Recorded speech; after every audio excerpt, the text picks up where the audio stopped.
Bonjour Alain. Bonjour Man.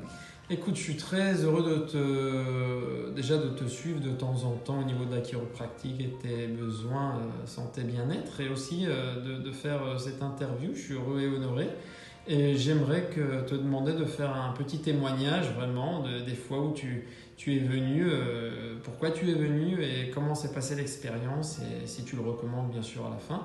Et voilà, merci beaucoup. C'est à toi. Bon, alors moi, je suis tout simplement un messager du sud-ouest de la France qui est venu à Paris pour rencontrer un petit peu ce qui se passait, puis j'y suis resté. Mais je vais me ressourcer régulièrement chez moi parce que j'ai besoin de me retrouver dans un endroit bien précis. Et donc ma vie à Paris est celle d'un travailleur émigré, mais pour la bonne cause, puisque je suis cuisinier et j'ai essayé d'apporter aux autres, d'exprimer beaucoup de valeurs que j'avais au travers de ma vie d'enfant à la campagne et d'une région qui est quand même une région très gourmande et reconnue pour sa cuisine.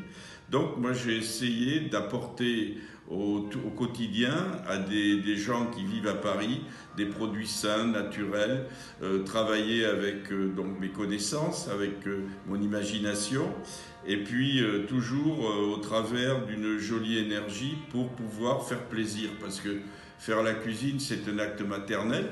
Je ne vois pas, j'ai épousé ce métier en tant qu'homme, mais je pense qu'au départ, c'est la maman qui prépare à manger pour nourrir sa famille.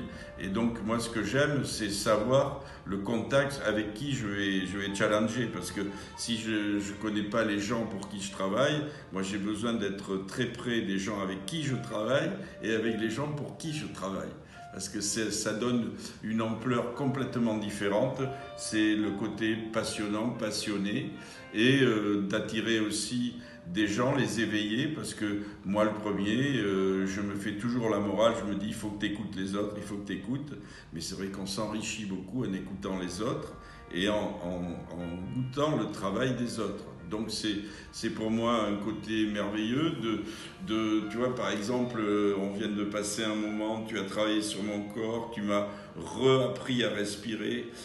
C'est certain qu'on a en nous des tas de facultés qu'il faut éveiller, et donc c'est le côté merveilleux de la chiropractie, c'est de pouvoir prendre conscience de tout ce qu'on a en soi et qu'on n'utilise pas.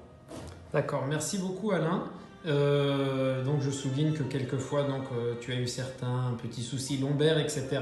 On a profité pour te donner un coup de main, ça tombe bien de dire ça, pour te remettre d'aplomb.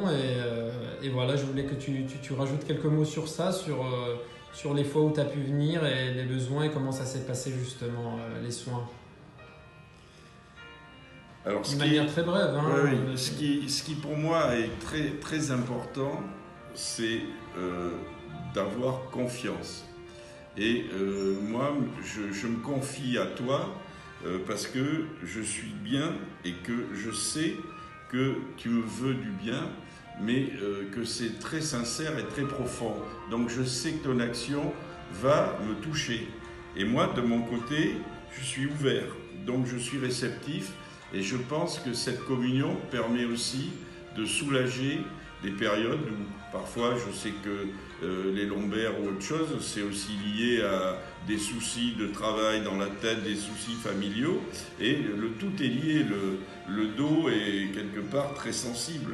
Alors donc moi je veux pas courber les chines, je veux redresser les chines, et c'est pour ça que je viens de te voir. Donc tu le recommandes aux personnes qui pourraient s'identifier justement au mal de dos, aux tensions, au stress, etc.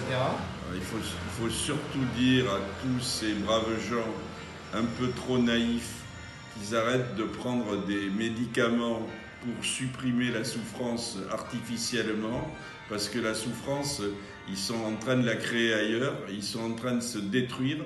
Donc il faut surtout éviter tout ce qui est officiellement du charlatanisme. Donc il faut aller vers des choses beaucoup plus réalistes et sincères. Et donc ça, c'est très important. Éviter, chaque fois qu'on a un bobo, si on prend un médicament pour oublier le bobo, j'y crois pas du tout. Moi, c'est pas ma vie, je n'ai jamais vécu comme ça. Merci beaucoup pour ton super témoignage, Alain, et toujours aller vers le naturel. Et tu es vraiment l'exemple par rapport à ta cuisine qui est extraordinaire, qu'on apprécie tous. Et pour terminer, je voudrais juste que tu rappelles les différents restaurants que tu as pour les différentes personnes qui pourraient regarder cette vidéo, parce que allez vraiment manger dans ces restaurants, parce que c'est un des meilleurs cuisiniers qu'il y a en France et internationalement, au monde aujourd'hui je crois vraiment. Et moi, je suis toujours actif dans ma cuisine et donc mon lieu de combat, c'est le Carré des Feuillants, près de la place Vendôme. Après, Ouais. j'ai le lieu où j'ai démarré à Paris, au Carré des Feuillants, c'est 2 étoiles Michelin. Et dans le 12e, à la place Daumesnil, j'ai le restaurant, mon premier restaurant au Trou Gascon, que symboliquement j'ai gardé, où on fait une cuisine à un niveau de prix un peu moins cher, à 1 étoile Michelin, mais avec des produits top niveau. Et après, pour être plus accessible, à Saint-Germain-des-Prés, le BBM, Bistrot Bussy Mazarine, où là on peut aller goûter de la vraie cuisine, pas de la cuisine de charlatan non plus, qui s'achète en tube Super. ou en mousse. Donc de la cuisine concrète qui se mange avec des dents, avec le nez, avec les yeux. Et ça c'est aussi une activité donc à Saint-Germain-des-Prés très accessible pour tout le monde. Merci beaucoup, Alain. Je suis témoin. À plusieurs occasions, j'ai eu l'honneur de manger au Carré